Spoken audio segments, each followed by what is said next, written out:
Hello, मैं हूं नीतू कुमार और आप देख रहे हैं E24 का फेसबुक पेज और यूट्यूब चैनल। आज बात करेंगे मधुबाला की, बॉलीवुड की सबसे हसीन एक्ट्रेस। कहा जाता है कि आज भी मधुबाला जैसी सुंदरता वाली कोई एक्ट्रेस जो है अभी तक बॉलीवुड में नहीं आई। हालांकि कटरीना कैफ, ऐश्वर्या राय बच्चन, माधुरी दीक्षित, इन सब के खूबसूरती की बहुत चर्चा होती है, लेकिन जब मधुबाला की बात होती है तो उनके आगे पीछे कोई नहीं ठहरता।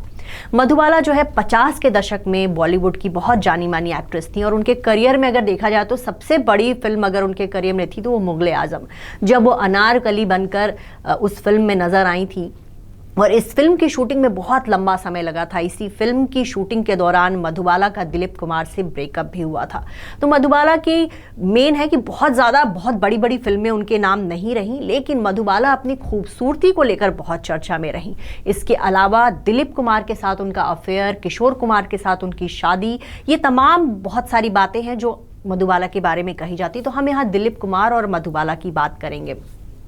फिल्म तराना के सेट पर जो है दिलीप कुमार और मधुबाला के बीच प्यार शुरू हुआ। उसके बाद इन दोनों ने कई सारी फिल्में साथ में की और मुगले आजम वो फिल्म थी जिसके सेट पर कहा जाता है कि इनका ब्रेकअप हुआ। एक नया दौर नाम की फिल्म जो है B.R. चोपड़ा बना रहे थे और वो चाहते थे कि इस फिल्म में मधुबाला काम करे। मधुबाला ने फिल्म साइन भी कर ली। मधुबाला के पिता को जब पता चला कि ये फिल्म जो है मुंबई से दूर शूट की जाएगी, तब उनको जो है एक टेंशन सी हो गई। उनको लगा कि वो नहीं चाहते थे कि दिलीप कुमार और मधुबाला जो है अकेले में कहीं बाहर मिले, और वो दिलीप कुमार को बहुत ज्यादा पसंद नहीं करते थे। दोनों के रिश्तों के वो खिलाफ थे।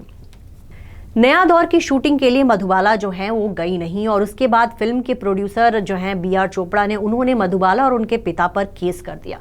ऐसे में अदालत में दिलीप कुमार ने जो है मधुबाला और उनके पिता के खिलाफ बयान दिया और ये बात जो है मधुबाला को लग गई। मधुबाला को ये लगा कि जिस शख्स को इतना चाहती हैं वो कैसे उनके खिलाफ इस तरह गवाही दे सकता है। तो इसके लिए मतलब अच्छा खासा जुर्माना भी मधुबाला को देना पड़ा था और उनकी गिरफ्तारी तक हो गई थी।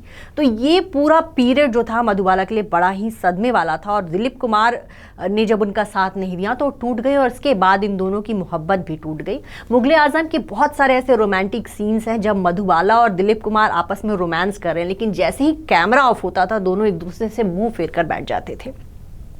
दिलीप कुमार से अलग होना मधुबाला के लिए बहुत दर्दनाक रहा, लेकिन उसी दौरान जो है मधुबाला ने कुछ फिल्में जो हैं किशोर कुमार के साथ साइन की। किशोर कुमार का उस समय उनकी पहली पत्नी रूपा से जो है डिवोर्स हो चुका था और दोनों ने ढाके की मलमल, हाफ टिकट, चलती का नाम जैसी गाड़ी जैसी फिल्मों में काम किया। और इन फिल्मों के सेट पर जो है कभी किशोर कुमार शांत नहीं बैठते थे। बाकी फिल्मों के जो एक्टर्स होते हैं वो अपने आप में बिजी रहते थे, लेकिन किशोर कुमार जो है हर वक्त मधुबाला से बातें करते थे, उनको हंसाते थे। और दिलीप कुमार से जो ब्रेकअप का दर्द मधुबाला को मिला था वो किशोर कुमार की बातों में, उनके हंसाने का जो तरीका था उसमें वो धीरे धीरे भूलती जा रही थी। इसके बाद जो है फिल्म के सेट पर मधुबाला और किशोर कुमार की बहुत अच्छी दोस्ती हो गई। धीरे धीरे ये दोस्ती मोहब्बत में बदलने लगी। किशोर कुमार को मधुबाला से मोहब्बत हो गई थी और उसके बाद जो है शक्ति सामंत एक फिल्म बना रहे थे और जब उनको पता चला कि मधुबाला के अपोजिट जो है सुनील दत्त हीरो है तो वो उनके पास पहुंच गए और उन्होंने कहा कि आप मुझे इस फिल्म में एक्ट लीजिए। तो उन्होंने कहा कि भाई जिस तरह का किरदार है, गंभीर किरदार है, तुम इस तरह का किरदार नहीं कर सकते। तब किशोर कुमार ने उनसे कहा कि ठीक है, फिर आप मेरे साथ दूसरी फिल्म बनाइए आप मेरे साथ और उसमें मधुबाला को एक्ट्रेस लीजिए। फिर उन्होंने नॉटी बॉय नाम की फिल्म बनाई। इस फिल्म की शूटिंग शुरू हुई और इसके बाद जो है मधुबाला 3-4 दिन की शूटिंग के बाद मधुबाला बीमार रहने लगी। उनका जब चेकअप कराया गया तो पता चला कि उनके दिल में सुराग है और ये बीमारी इतनी गंभीर थी कि भारत में इसका इलाज नहीं था। तो उसी दौरान जो है किशोर कुमार मधुबाला को इतनी मोहब्बत करते थे कि उन्होंने उनसे शादी कर ली और अपने साथ जो है उनको लंदन लेकर गए। लंदन में उनका इलाज करवाया और वहाँ डॉक्टर ने जब उनका इलाज किया तो उन्होंने कहा कि ये लाइलाज बीमारी है और ऐसा भी हो सकता है कि मधुबाला 1 साल जीवित रहें या फिर 9-10 साल तक उनकी जिंदगी खिंच जाए।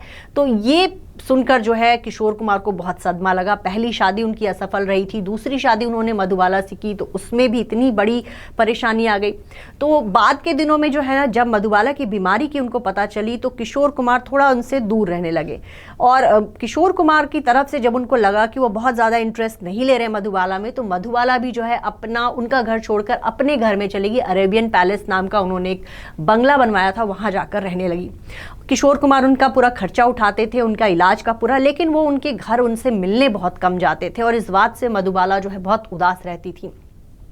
मधुबाला के परिवार ने भी जो है किशोर कुमार पे बहुत सारे आरोप लगाए। उन्होंने कहा कि उन्होंने मधुबाला को अकेले छोड़ दिया था मरने के लिए, और बहुत लंबा समय जो है मधुबाला ने अकेले बिताया। वो महीनों जो है अपने पति का इंतजार करती रहती थी, और वो 60 का जो दशक था उस दौर में किशोर कुमार को बहुत सारे गाने मिलने लगे, बहुत सारे फिल्में मिलने लगी। तो उस दौरान उन्होंने अपने आप को पूरी तरह से फिल्मों में और अपने सिंगिंग करियर में झोंक दिया, और मधुबाला की तरफ उनका ध्यान जो है बहुत कम रहा। फिर एक दिन वो वक्त आया जब मधुबाला जो है गुजर गई। 23 फरवरी वो तारीख थी जब मधुबाला ने आखिरी सांस ली थी, और उनके निधन के बाद जो है बॉलीवुड में कह सकते हैं कि बहुत ही एक गमगीन माहौल था। बहुत सारे उनके जो तमाम फ्रेंड्स हैं सभी देखने आए, किशोर कुमार भी आए। लेकिन जब मधुबाला का निधन हुआ उस समय जो है दिलीप कुमार चेन्नई में थे, वो उनके अंतिम संस्कार में शामिल नहीं हो सके, और उनके कब्र पे वो मिलने गए। उन्होंने गुलाब का फूल चढ़ाया, और तब कहीं ना कहीं दिलीप कुमार के दिल में ये मलाल ज़रूर था कि उनकी वजह से मधुबाला का दिल टूटा था। और भले ही दोनों की शादी नहीं हो पाई, भले ही दिलीप कुमार मधुबाला एक नहीं हो पाए, लेकिन इनकी कहानी जो है वो सालों से लोग लगातार कहते आ रहे हैं।